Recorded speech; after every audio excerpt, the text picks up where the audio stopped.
Masuk. Assalamualaikum warahmatullahi wabarakatuh. Alhamdulillahirabbil alamin. Allahumma shalli wa sallim wa barik ala sayyidina Muhammad wa ala alihi wa ashabihi ajma'in. Semoga Allah yang Maha mendengar, yang Maha menyaksikan, yang Maha dekat, yang Maha tahu segala-galanya menggolongkan kita semua menjadi orang-orang yang tidak egois. Amin. Halo, amin tidak nih? Jadi salah satu masalah besar dalam hidup kita adalah kita ini sering sekali melupakan penyakit hati. Masih ingat perumpamaan yang disampaikan oleh Imam Ghazali kemarin bahwa kenapa ada orang yang sholat, saum, tahajud, ngaji, umroh, haji, memakmurkan masjid, tetapi setannya masih tetap aja ngeganggu dia, padahal dia ibadahnya rajin. Kata Imam Ghazali begini, bagaimana pendapatmu jikalau ada orang yang mengusir anjing tapi makanan anjing masih tetap ada di sekitar dia? Jadi kita ngusir anjing tapi tulangnya, makanannya tetap dipegang. Nah, seperti itulah. Jadi ada kelemahan yang sangat besar bagi kita nih yang sudah belajar ibadah adalah kurangnya mengevaluasi diri. Jadi kita lebih suka mengevaluasi orang lain daripada mengevaluasi diri. Dan kita lebih menyukai menuntut orang lain berubah daripada menuntut diri yang berubah. Ya, suami banyak menuntut istrinya berubah. Saat yang sama istri menuntut suaminya berubah. Aneh. Ini pasti berantem kalau begini. Karena kan prinsip berantem itu sederhana. Saya benar, kamu salah. Kata dia benar, kita yang salah, jadilah berantem. Jadi tekniknya adalah kalau untuk menghindari perberanteman adalah saya merasa benar, tapi boleh jadi beliau juga benar. Jadi bukan cuma kita yang benar ya, saya benar, tapi dia juga benar. Seperti megang gajah, dua-duanya nggak lihat. Satu megang telinga, satu megang ekor, dua-duanya gajah, benar-benar gajah, cuman nggak bisa lihat. Nah, jangan-jangan saya merasa benar dan dia juga benar. Dan kalau kita nyalahkan orang, dia salah nih. Tapi jangan-jangan kita juga salah. Jadi keberanian melihat ada sisi kebenaran pada sisi orang lain dan keberanian untuk mengakui ada kesalahan pada diri ini melembutkan hati. Nah, baik. Kemarin sudah kita bahas apa saja yang bisa melembutkan hati. Satu, kegemaran kita mengingat jasa kebaikan orang lain. Makin kita mengingat perjuangan, jasa, kebaikan, pengorbanan orang untuk kita, terutama dalam penciptaan yaitu orang tua kita dan dalam keselamatan untuk akhirat yaitu ilmu agama, ilmu tauhid. Ini penting hadirin. Karena kita diciptakan tapi kita binasa jadi ahli neraka juga rugi, sangat rugi. Tapi kita diciptakan dan kemudian bahagia dunia akhirat, nah itu hanya dengan ilmu agama yang diamalkan. Satu, keberanian kita mengingat jasa, kebaikan, perjuangan, pengorbanan orang lain untuk kita itu melembutkan hati. Yang kedua, bagaimana kita empati terhadap kepedihan, kepahitan orang lain. Ini melembutkan hati. Orang-orang yang senang memikirkan hanya dirinya sendiri cenderung hatinya keras. Tapi orang yang meraba penderitaan, kesulitan, kepahitan orang lain cenderung akan lembut dan akan berbuat sesuatu. Yang ketiga, kemarin kita sudah bahas adalah senang mendoakan orang lain. Jadi diantaranya menebar salam. Salam itu doa ya. Orang yang menebar salam dengan tulus itu akan bahagia karena dia menginginkan orang lain selamat. Assalamualaikum warahmatullahi, orang diberikan kasih sayang Allah, rahmat, wabarakatuh, diberikan keberkahan hidupnya oleh Allah. Jadi orang-orang yang senang menyebarkan salam tuh kecenderungan hatinya tuh lebih lembut, Asal salamnya itu benar-benar doa pakai hati ya, bukan hanya lisan saja. Jadi keinginan membuat orang lain selamat, keinginan orang lain disayang Allah, keinginan orang lain hidupnya penuh dengan kebaikan, itu merupakan sesuatu yang dahsyat untuk melembutkan hati. Yang keempat adalah silaturahim. Silaturahim ini dilengkapi dengan saling memberi hadiah. Hadiah ini melembutkan hati, hadirin, menambah rasa sayang. Jadi jangan kikir. Orang-orang yang senang memberi hadiah tuh hatinya lebih bahagia daripada orang yang senang mengumpulkan hadiah. Ini menarik nih. Mana yang lebih bahagia, yang banyak tabungannya atau banyak sedekahnya? Banyak sedekahnya. Jadi makin banyak tabungan tuh sebetulnya makin tidak bahagia, karena dia makin takut berkurang tabungannya. Katanya gini, menurut Rasulullah orang yang kikir itu seperti pakai baju besi yang makin lama tuh makin sempit. Jadi makin kikir tuh makin nyesek hidupnya tuh. Tapi bagi yang dermawan, makin lama tuh makin longgar, si baju besi itu makin nyaman. Maka salah besar ya kalau kita akan merasa bahagia dengan banyaknya tabungan. Salah. Banyaknya tabungan tuh nyiksa sebetulnya. Takut ketahuan perbankan, takut dipotong pajak, takut ketahuan KPK, takut ketahuan istri. Ada yang suaminya takut ketahuan istri tabungannya. Ada yang takut ketahuan orang lain karena nanti aneh, ini dia capek-capek ngumpulkan, tapi dia sendiri untuk diketahui orang nggak boleh. Nah, kita harus ubah ini, bahwa hati kita itu akan lebih sehat dengan banyak sedekah. Keluarkan saja, jangan ragu-ragu, karena sebetulnya kan yang kita perlukan sedikit. Mulai senang beli beras, bagikan sehingga orang bisa makan. Mulai ngasih beasiswa. Mulai jangan biasakan nawar ke pedagang-pedagang kecil itu, jangan ditawar. Sudah, apalagi di masjid sekarang ada toko. Apakah kita tidak boleh belanja ke yang non-Islam? Oh boleh. Dalam muamalah Rasulullah juga menjaminkan, borehkan baju besinya sama orang Yahudi, tidak ada masalah. Tapi kalau ada yang jualan anggota keluarga, ya tidak ada salahnya beli ke keluarga, benar? Di depan ada toko, supermarket, adik juga punya warung, ya udah beli ke saudara, hitung-hitung mempererat persaudaraan. Nah, saudara ini kan ada saudara kandung, ada saudara seakidah. Jadi tidak ada salahnya kita memprioritaskan membeli kepada saudara sendiri, karena hitung-hitung silaturahim dan membantu ya. Dan ini bukan ngajak wah kita boikot, jangan begitu ya. Jadi kita tidak usah ingin mengecilkan orang lain, tapi membesarkan saudara kita. Kan di Indonesia ini terjadi ketimpangan ekonomi. Kita tidak usah menginginkan yang lain jadi sedikit, tapi kita menginginkan saudara-saudara kita jadi besar ekonominya. Pendek kata, ayo beasiswa, perbanyak anak yatim. Setiap Jumat sekarang ada tren yang bagus di Indonesia ini, yaitu setiap Jumat menyiapkan makan. Ini sunnah loh, ada makanan gratis. Insya Allah di Darul Islah ini juga sudah ya. Setiap Jumat ada kotak yang diisi oleh yang mau memberi makanan gratis. Siapapun boleh ngambil, siapapun boleh ngisi. Ini di pesantren juga ada ibu-ibu masak keemasan yang memang setiap Jumat ini sengaja masak gratis untuk dibagikan. Dan ini membahagiakan, dengernya aja bahagia. Ini melembutkan hati hadirin. Jadi jangan ngarap-ngarap bisa lembut hati dengan senang mengumpulkan, tapi justru senang berbagilah yang akan melembutkan hati. Jelas tidak nih?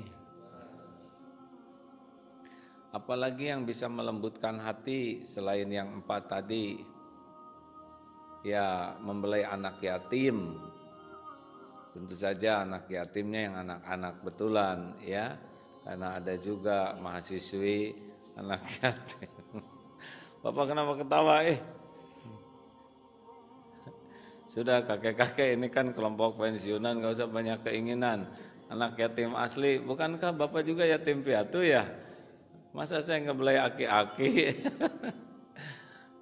Nah, memuliakan anak yatim ini melembutkan hati, asal bukan untuk jualan. Karena ada yang pura-pura dia mengurus anak yatim, tapi sebetulnya dia cuma ingin nama. Ada lagi yang mengurus anak yatim karena ingin dapat kebagian rezekinya lagi dari yang nyumbang ke anak yatim. Ini tidak akan melembutkan hati. Kita mengurus anak yatim, lalu kita mengumpulkan dana untuk anak yatim, padahal kita mampu tapi kita sendiri nggak ngeluarin dana untuk anak yatim, tapi kita dianggap sebagai orang tua yang mengurus anak yatim. Jadi nebeng nama, nebeng popularitas, dan ke anak yatimnya juga tidak begitu peduli. Pedulinya adalah dirinya dianggap sebagai orang yang memelihara atau mengurus anak yatim. Enggak silaturahmi, enggak kasih sayang. Nah, ini berarti tidak akan melembutkan hati, bahkan sebaliknya mengeraskan hati karena sudah berbohong, memanfaatkan anak yatim untuk mengangkat dirinya sendiri. Ayo, sering ketemu dengan saudara kita yang duafa, yang punya keperluan khusus, yang yang fisiknya terbatas, yang spesial lah ya. Kita bergaul dengan saudara kita yang spesial itu melembutkan hati, hadirin. Bergaul dengan fakir miskin, makanya wasiat dari Rasulullah kepada Abu Dzar yang pertama adalah cintai orang miskin dan dekat dengan mereka. Itu coba saja Pak, kalau bergaul dengan para orang kaya, itu kita jadi miskin tuh. Bapak sekarang bergaul dengan artis, udah kita paling jelek aja dah. Bergaul dengan orang-orang yang ya begitulah borju, tas kita juga jadi tas paling lepet, mobil jadi paling butut. Memang kalau kita gaul dengan yang atas, kecenderungan kita tuh aja jadi kufur nikmat. Tapi kalau bergaul dengan saudara kita yang duafa, yang fakir, miskin, dan benar-benar bergaul tuh bukan untuk ngedagangin mereka, jadi tidak usah selfie ya. Datang kalau selfie, kemudian nyumbang selfie. Ini mah bukan peduli kaum duafa, tapi dia mengeksploitasi kaum duafa untuk kepentingan pribadi. Ini tidak akan melembutkan hati. Apalagi yang bisa melembutkan hati, menangisi dosa. Jadi kalau kita sibuk melihat orang lain salah, cenderung hati kita jadi keras. Tapi kalau kita tafakur, aduh saya ini sudah zolim, saya ini sudah zolim ke orang tua, saya sudah zolim ke keluarga, saya sudah zolim ke anak-anak. Aduh itu bisa remuk tuh hati. Tapi kalau merasa dizolimi, tidak bisa nangis. Suami saya itu nggak bisa lembut hatinya. Nangis sih nangis, tapi kalau nangis merasa dizolimi tidak bisa tobat.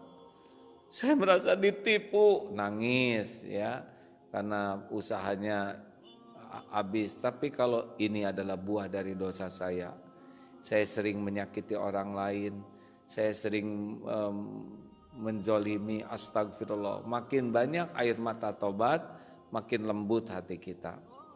Apalagi yang bisa membuat hati semakin lembut selain hal-hal tadi adalah tentu saja dengan memperbanyak Al-Quran, ibadah dan Quran. Jadi maaf saja nih Bu, Pak, kalau kita jarang baca Quran, jarang zikir, itu susah karena hati ini milik Allah. Dalilnya ala bidzikrillah tatmainnul qulub. Camkan hatimu hanya akan tentram dengan mengingat Allah. Jadi orang yang paling jarang zikrullah itu paling susah lembut hatinya. Lah, Saya zikrullah, mulut saya selalu subhanallah, subhanallah, subhanallah. Ya itu bagus, tapi zikrullah yang paling baik itu adalah yang sampai wajilat qulubuhum, sampai menggetarkan hati. Contoh begini, ketika ada yang menyakiti kita, kalau kita tidak zikir, maka kita akan panas. Tapi ketika kita zikir, ya Allah, alhamdulillah bukan saya yang menyakiti orang. Lembut, betul tidak? Alhamdulillah bukan saya yang ditakdirkan jadi orang jahatnya. Coba kalau saya yang jadi dia, yang bagian nipu, bagian menzolimi. Alhamdulillah ya Allah, dengan saya disakiti begini, berarti engkau melatih kesabaran saya. Berarti engkau menggugurkan dosa saya. Berarti engkau akan mengangkat derajat saya dengan pahala. Berarti dengan disakiti ini saya punya kesempatan untuk ihsan, memaafkan, membalas keburukan dengan cara yang lebih baik. Nah itu zikrullah itu. Jadi zikir itu tidak cuma astagfirullah, a'udzubillahi minasyaitonirrajim, Allahu akbar, la haula wala quwata illa billah, itu bagus. Tapi lebih bagus lagi disertai dengan tafakur. Contohnya tadi ya, misalkan di rumah sedang bertengkar lah, beda pendapat suami istri. Kalau ingatnya kepada Allahnya hanya di lisan, a'udzubillahi minasyaitonirrajim, malah ngambek karena nyebut a'udzubillahnya itu minasyaitonirrajim, wajahnya tuh ke yang ngambek, a'udzubillahi minasyaitonirrajim. Jadi ngambek ya, karena zikirnya itu bukan zikir yang asli. Atau astagfirullahaladzim, amit astagfirullah Gusti ya Allah. Nah itu juga zikir tapi kurang paten ya, karena itu cuma di lisan, tidak sampai ketembus ke hati. Harusnya kalau ada yang salah tuh astagfirullah ya Allah, saya yang salah, engkau tahu saya belum jadi istri yang berbakti, saya belum jadi istri yang menjadi penyejuk, astagfirullah, semua kepahitan ini diundang oleh saya. Coba itu ya. Nah zikir yang bisa menggugah hati kita tuh harus pakai tafakur, tidak cukup hanya di lisan saja. Berbanyaklah tafakur di masjid atau lagi menyendiri tahajud. Ada 5 tekniknya. 1, kalau mau coba teknik untuk evaluasi diri ini ya, bawa potret diri sendiri. Ini tidak wajib, tapi sambil lihat potret tanya, kamu teh lelaki bener? Kalau lelaki ya, kamu teh lelaki bener atau lelaki nggak bener? Kamu teh jadi suami yang tanggung jawab atau tidak? Kamu teh jadi ayah yang bertanggung jawab atau tidak? Kamu orang jujur atau tidak? Nanti kalau lihat wajah sendiri kita jadi tahu tuh, apa-apaan kamu pakai baju bagus padahal kamu busuk. Pikiran kamu teh bersih atau kotor? Ini teh wajah ahli sorga atau ahli neraka? Tanya tuh ke potretnya, kamu teh nanti jadi ahli sorga atau ahli neraka? Ini wajah yang bekal tersenyum menatap Allah atau wajah yang hangus? Ini mata apa? Kamu mata apa? Lebih banyak baca apa? Nanti kita bakal bisa ngabsen di diri kita. Lihat mata kita aja. Ini mata jinah, mata maksiat atau mata taat? Berapa banyak lihat maksiat, berapa banyak baca Quran, berapa banyak lihat yang mengingatkan Allah? Ini mulut, kamu lebih sering nyebut apa? Nyebut dunia, menyebut nama Allah. Lihat mulut sendiri ya, lihat kepalanya itu otak mikir apa aja. Lihat badan potret ini badan apa, menyembunyikan apa. Nanti kulitnya bersaksi nih di akhirat. Wah. Ya saya pernah nyoba dulu di Arafah lihat potret itu haji yang aduh hancur itu hati, rasanya emang gak ada harapan ke sorga kalau lihat jujur diri sendiri. Boleh dicoba itu hadirin, terutama ibu-ibu yang pakai potret, yang pakai make up ya. Apa-apaan kamu pakai bedak camohok beginian, bibir lipstik ini teh apaan kamu nipu ya? Aslinya kan gak gini. Waduh. Kenapa? Pengen kelihatan cantik di depan orang tapi hatimu busuk di hadapan Allah. Wah, kalau bisa lihat potret sendiri dan bersimbah air mata, jangan ada orang lain. Dan jangan direkam, ya, nanti postingan palsu tuh. Kalau lagi muhasabah harus sendirian. Boleh, ini tidak wajib, tapi yang membantu kita jujur melihat diri. Yang kedua, manfaatkan orang-orang. Yang kedua, kalau kita ingin memperbaiki diri, manfaatkan orang-orang yang dekat dengan kita jadi cermin. Jadi istri, suami, sahabat dekat tuh bisa jadi cermin karena mereka lebih tahu siapa diri kita. Orang lain cuman ketemu sebentar, di kantor cuman ngangguk-ngangguk. Harusnya ngobrol dengan istri dan suami tuh, Bu, katakan apa yang harus diperbaiki. Oh, itu yang paling bagus. Cermin mah bicara apa adanya, benar? Kita lebih memerlukan cermin yang asli daripada cermin yang membuat kita jadi enggak asli. Nah, cermin itu di antara makhluk itu adalah orang-orang yang terdekat dengan kita. Anak-anak, istri, suami, supir, pembantu, mereka harusnya diminta pendapat tentang diri kita karena mereka lebih tahu. Yang ketiga, berguru kepada yang ahli. Jadi bagus sekali kalau kita sering mendatangi para ulama, orang-orang yang soleh, yang bisa mendeteksi penyakit hati kita tanpa ada kepentingan pribadi. Karena orang-orang yang baik mah kalau lihat kekurangan kita tuh posisinya ingin membantu, membuat kita lebih baik. Ya kayak ke dokter lah, kita ke dokter kan, dokter udah tahu penyakit kita. Bapak sariawan ya, udah ketahuan itu. Lalu walaupun gak banyak bicara, dokter udah tahu, oh Bapak ini sakit perut ya. Karena kan kehebos dokternya ini, meledak-peledak aja. Jadi kalau jumpa dengan orang ulama yang soleh, yang berilmu tuh akan terdeteksi penyakit hati kita, dan beliau itu akan membantu kita memperbaiki diri tanpa mempermalukan kita, akan mengobati kita tanpa kita merasa diobati. Jelas hadirin? Ada kalanya dengan bahasa yang sangat sederhana, tetapi intinya kebaca nih. Nah, yang keempat adalah manfaatkan orang yang tidak menyukai kita. Karena dalam hidup ini pasti ada orang-orang yang sebel ke kita, pasti. Kenapa? Karena kita nyebelin, ya. Rasulullah aja yang sempurna ada yang sebel, masa kita yang nyebelin asli nggak ada yang sebel?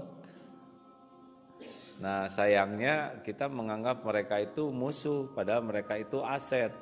Kenapa? Karena orang yang tidak suka ke kita tuh siang malam itu mencari-cari kekurangan kita, memikirkan kita. Jadi sebuah aset pengabdian yang tulus. Gak usah dimarahin, denger aja, catat apa yang harus perbaiki, dan jawabannya sederhana, perbaiki diri saja, ya.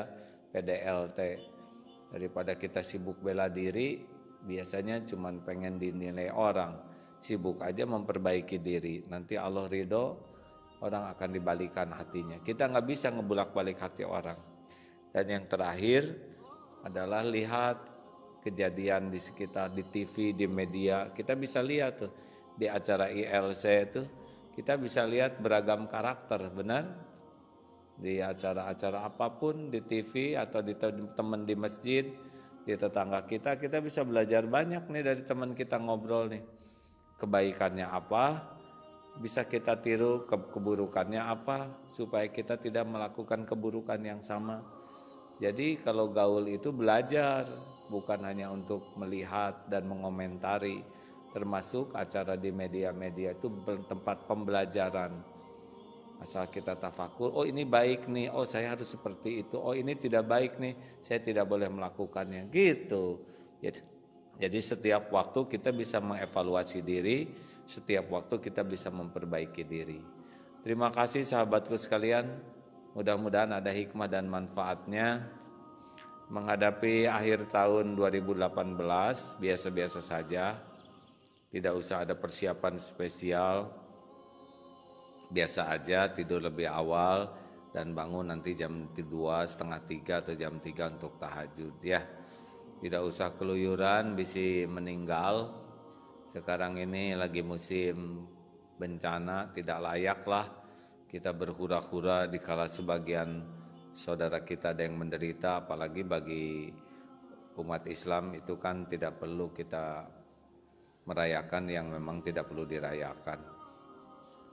Mendingan berbanyak baca Quran seperti hari-hari yang kita jalani. Dan jam yang paling utama tetap sepertiga malam terakhir.